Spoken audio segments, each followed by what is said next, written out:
De la présidentielle de 2025, l'Alliance nationale des femmes, J'aime ma Guinée lance une vaste campagne de sensibilisation pour la paix, le vivre ensemble et l'unité nationale. L'initiative s'étend jusqu'à l'île de Kassa où le bureau local du mouvement vient d'être officiellement installé. On fait le point avec Pascaline Diomalo et Maïmouna Bella Diallo. De Kaloum à Kassa, l'Alliance nationale des femmes, J'aime ma Guinée, poursuit sa campagne de sensibilisation en faveur de la paix, du vivre ensemble et de l'unité nationale. À l'approche de l'élection présidentielle, ce mercredi, l'île de Kassa a accueilli une rencontre à la Maison des Jeunes, réunissant autorités locales et populations autour de la prévention des conflits liés au processus électoral. La coordinatrice nationale appelle à une mobilisation générale des communautés tout au long du processus électoral. Un appel relayé et soutenu par le chef de quartier de Kassa 2. Nous sommes là aujourd'hui pour rappeler le rôle de la femme dans la prévention des conflits liés aux élections. Les conflits pendant, avant et après les élections, dans leur quotidien, dans les marchés, dans tout ce qu'elles entreprennent pour vraiment prévenir tout ce qui peut empêcher notre cohésion sociale dans notre pays. Les élections, ce n'est pas la guerre. Les élections, ce n'est pas la haine. Les élections, ce n'est pas pour que vous ne parlez plus avec votre voisin. Donc, chacun est libre d'aller faire son choix. Le choix que tu as décidé, tu vas dans les urnes, tu fais ça. Donc, c'était une très bonne sensibilisation. La rencontre a également permis d'installer le bureau local de l'Alliance des femmes chargé de coordonner les actions de terrain dans la localité. À l'approche des élections, veillons sur nos enfants. Que la politique ne nous divise pas. Donnons-nous la main pour une élection apaisée.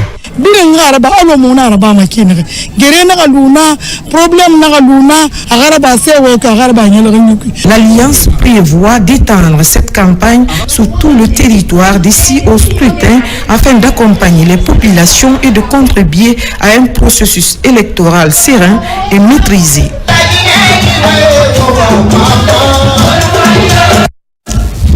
Dans l'actualité encore, le ministère de l'Enseignement supérieur, de la Recherche scientifique et de l'Innovation, à travers les institutions d'enseignement supérieur du pays, fait de la qualification de l'apprentissage une mission régalienne à l'Université de l'Abbé. La formation des enseignants-chercheurs sur le Microsoft Project est en cours. C'est la suite du projet entamé depuis 2024. L'opération est facilitée grâce à l'appui financier de l'Agence française de développement. Sarafoudine Diallo et Nabila Moussa Kamara. Le ministère de l'Enseignement supérieur, de la Recherche scientifique et de l'Innovation place la qualification de l'apprentissage au cœur de ses priorités. À l'Université de l'Abbé, la formation des enseignants-chercheurs sur Microsoft Project s'inscrit dans le cadre d'un projet lancé en 2024, soutenu financièrement par l'Agence française de développement. Cette initiative vise à renforcer les compétences numériques des formateurs pour améliorer la qualité de l'enseignement. C'est dans le cadre de la qualification de nos acteurs, de nos enseignants-chercheurs, notamment membres du pool projet, parce qu'on a un pool projet ici, institué par le rectorat, à travers monsieur le recteur. Ce pool projet, aujourd'hui, on a trouvé un outil, le Microsoft Project, l'MS Project, qui nous permet de gérer de façon efficace et rapide les projets. C'est un outil aujourd'hui, je ne peux pas dire le plus performant, c'est l'un des outils les plus performants en matière de management et de gestion de projet. Les enseignants-chercheurs saluent ces sessions de renforcement des capacités via numérique. Selon eux, ces formations leur permettent de mieux transmettre leurs connaissances et d'offrir un enseignement de qualité à leurs étudiants. L'utilisation de cet outil aujourd'hui, en réalité, devient un soulagement pour les enseignants-chercheurs de l'Université de l'Abbé, qui, il y a quelques années, quand même, se sont lancés dans le montage et la gestion de projets. L'université a lancé une dynamique en termes d'appropriation et d'utilisation du numérique mais aussi une dynamique projet pour pouvoir qui vont sous-tendre un peu un certain nombre de nos priorités. Et donc cette dynamique-là passe aussi par des ateliers de formation, mais aussi de partage d'expériences entre les collègues pour pouvoir avancer donc sur ces deux piliers fondamentaux de développement institutionnel. Ces dernières années, l'Université de la Baie a connu des progrès notables, non seulement dans le domaine des innovations technologiques, mais aussi dans la formation continue de son personnel enseignant et chercheur, particulièrement dans l'utilisation des outils numériques. Les enseignants de la préfecture de Mali ont également reçu des motos, un geste du président de la République à travers le ministère de l'enseignement préuniversitaire et de l'alphabétisation. Le geste va faciliter le déplacement pour les bénéficiaires qui se réjouissent de cet appui. C'est un reportage de Sarafdine Diallo et son enseignant.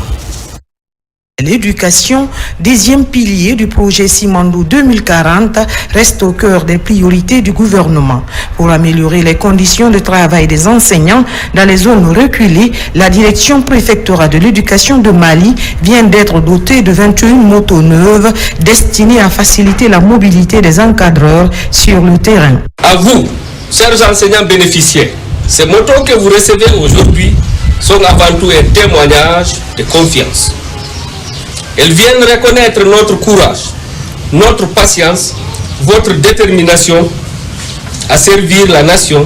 Vous êtes les gardiens du savoir, les porteurs de la lumière dans les villages les plus reculés. La République vous honore et vous en remercie. La remise officielle est présidée par le préfet de Mali qui exhorte les bénéficiaires à un usage responsable de ce nouvel outil de travail. Je crois que Mali fait partie des priorités de l'éducation. Que cela soit remercié et reconnu par nous, les récipiendaires. Qu'est-ce que je vais dire maintenant? C'est de faire bon usage de ces motos. Reconnaissant, les enseignants saluent ce geste des autorités, notamment du président Mamadi Doumbouya et du ministère de l'enseignement préuniversitaire. Ils s'engagent à utiliser ces motos exclusivement dans le cadre professionnel. Ces motos que nous recevons aujourd'hui ne sont pas de simples moyens de déplacement. Elles représentent pour nous un outil de motivation, de proximité et d'efficacité.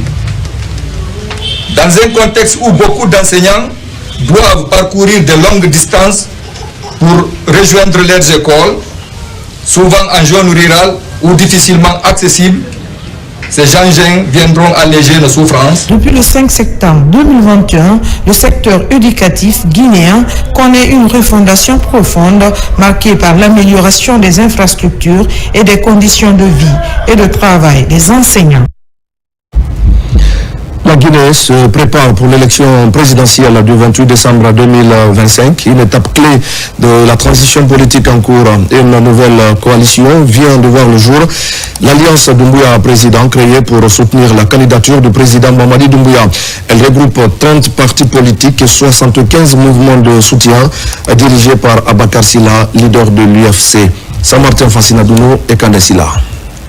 Ils sont de grands acteurs bien connus de la sphère politique nationale. Eux, ce sont les leaders politiques et d'opinion fortement mobilisés autour du président du parti Union des forces du changement, Aboubakar Silla. Une véritable force politique qui se veut un creuset de promotion et de préservation de la paix, des acquis du CNRD et de son président. À quelques jours du début de la campagne présidentielle, ces acteurs créent une alliance dénommée Alliance Doumbouya Président ADP. Le but de la présente convention est de donner la parole à nos militants et sympathisants, de procéder au choix démocratique du candidat de notre intercoalition, capable de nous mener contre vents et marées à bon port, c'est-à-dire jusqu'à la victoire finale. Monsieur Mamadi, nous sommes prêts à l'accompagner pour sa magistrature suprême jusqu'à Sertouria et avec un slogan Nkoukaou. 30 partis politiques et 75 mouvements de soutien et d'association composent cette alliance.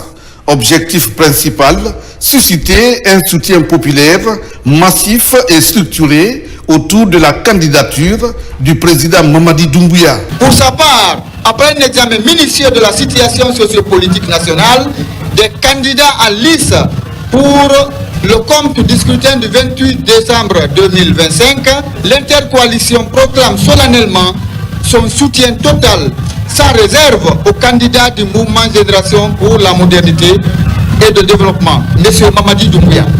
Sans condition d'appartenir à l'ADP. L'ADP, c'est une structure qui va montrer ses compétences en matière organisationnelle. Aboubakar Silla, connu pour son expertise politique et sa capacité à fédérer, apportera à l'ADP une expérience institutionnelle reconnue. Fin communicateur, il maîtrise le terrain politique guinéen. Son image d'homme modéré et pragmatique rassure une partie importante de la classe moyenne urbaine. Sa présence comme président de l'Alliance Doumbouya Président est décisive et donne du sérieux, de la structure et de la crédibilité à l'ensemble des acteurs et partenaires.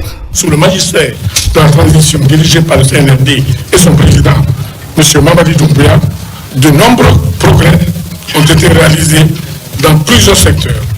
Il s'agit par exemple de la réalisation de milliers de kilomètres de routes à travers tout le pays qui ont permis de désenclaver plusieurs localités, de renforcer le niveau des échanges économiques et commerciaux et de fluidifier la circulation urbaine et interurbaine. La réalisation d'infrastructures hospitalières, scolaires et éducatives qui ont renforcé le niveau et les conditions de vie de nos populations. À celles-ci s'ajoutent les réformes administratives qui ont fortement amélioré la qualité de la gouvernance, mais aussi de rajeunir et de féminiser davantage notre administration publique. Je suis là pour supporter mon président que j'aime bien et j'aime bien son travail. Il nous a aidé à avoir la route à Dinguiraï. Sur tout ça, je suis très contente de lui. L'Alliance Doumbouya Président ADP s'est dit déterminée à contribuer à bâtir une Guinée émergente et prospère. À cette cérémonie de lancement, une plateforme digitale est présentée. Plus qu'un simple outil de campagne, c'est un laboratoire de la démocratie digitale en Guinée.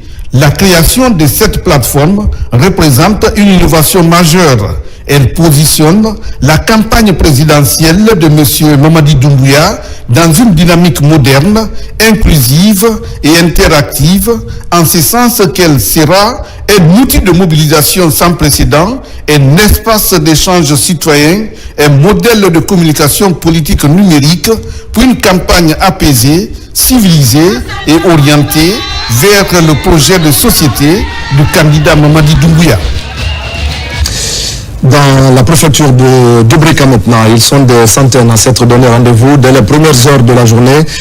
Comité du quartier, associations, jeunes et femmes de Dubrika, tous mobilisés pour montrer leur adhésion aux mesures engagées par les autorités du pays. Marwan Kamara.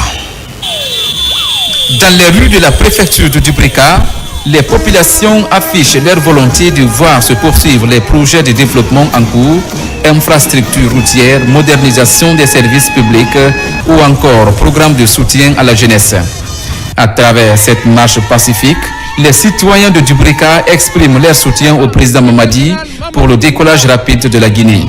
Le programme est appuyé par le club universitaire des ressortissants et amis de Dubrika. L'objectif de cette marche, c'est de soutenir le président de la République, Mamadi Doumbouya. Nous avons vu qu'il est en train de faire de grandes œuvres pour la Guinée. Il est de notre devoir, en tant que citoyen, de l'accompagner et de dire que de continuer à bâtir la Guinée, parce que l'avenir de la Guinée, c'est la jeunesse. C'est pourquoi vous voyez aujourd'hui toute la jeunesse de Dubrika, les sages de Dubrika, les femmes de Dubrika se sont massivement mobilisées pour montrer au président de la République que nous le soutenons et que nous sommes prêts à l'accompagner pour développer notre pays. C'est un grand bâtisseur. Vraiment, nous le remercions pour tout ce qu'il a déjà fait et tous ceux qui sont en cours de réalisation dans notre pays. Ces manifestants ont parcouru plusieurs kilomètres de la ville. Sur les pancartes, des messages appelant à la stabilité, à la continuité des projets d'infrastructure et à la cohésion nationale. Même détermination, montrer que la population de Dubrika suit de près les initiatives de développement. Nous jugeons en fonction de son action. pas de la parole. C'est un homme qui ne parle pas beaucoup, mais il fait des actions. Ces actions-là, nous soutenons tous. Toute la population de Dubreka est derrière maintenant cette jeunesse pour qu'on parte ensemble pour aller aux élections et pour voter pour Mamadi Doumbouya aux élections prochaines. Après cette marche de reconnaissance en faveur des projets de développement engagés ces dernières années, ces carnavaliers se sont donné rendez-vous au stade préfectoral de Dubreka pour un match de football. Un vecteur de rassemblement et de cohésion sociale entre les fils de Banga Toumani Camara. À l'approche de l'élection présidentielle en Guinée, les initiatives citoyennes se multiplient également pour préserver la paix et la cohésion nationale. Dans la préfecture de Bofa, filles et fils du terroir ont organisé une grande cérémonie de lecture du Saint-Coran. L'objectif est d'invoquer la bénédiction divine et renforcer la quiétude sociale. Elage Soriba Bangoura et Marwan Kamara. À quelques semaines du scrutin présidentiel en Guinée, l'atmosphère est à l'unité de la préfecture de Bofa. À la mosquée centrale, jeunes, femmes, autorités religieuses et ressortissants se sont retrouvés dans l'enceinte de la mosquée centrale pour une lecture collective du Saint-Coran. Une initiative citoyenne portée par les filles et fils de Bofa, soucieux de préserver un climat apaisé avant, pendant et après la présidentielle. Les cérémonies de lecture, de prières et de bénédictions qui nous dévouent sont commencées depuis des semaines. Nous sommes au moment de la clôture. Elles sont organisées essentiellement pour demander au bon Dieu Tout-Puissant de bien vouloir veiller sur les élections présidentielles qui seront organisées en République de Guinée le 28 décembre 2025. Nous voulons qu'elles commencent dans le calme et la paix et se terminent dans la quiétude et la constance. Durant plusieurs heures, les participants ont récité différentes sourates priant pour la stabilité du pays, la cohésion sociale et la protection des populations. Depuis 2 semaines, on avait la clôture.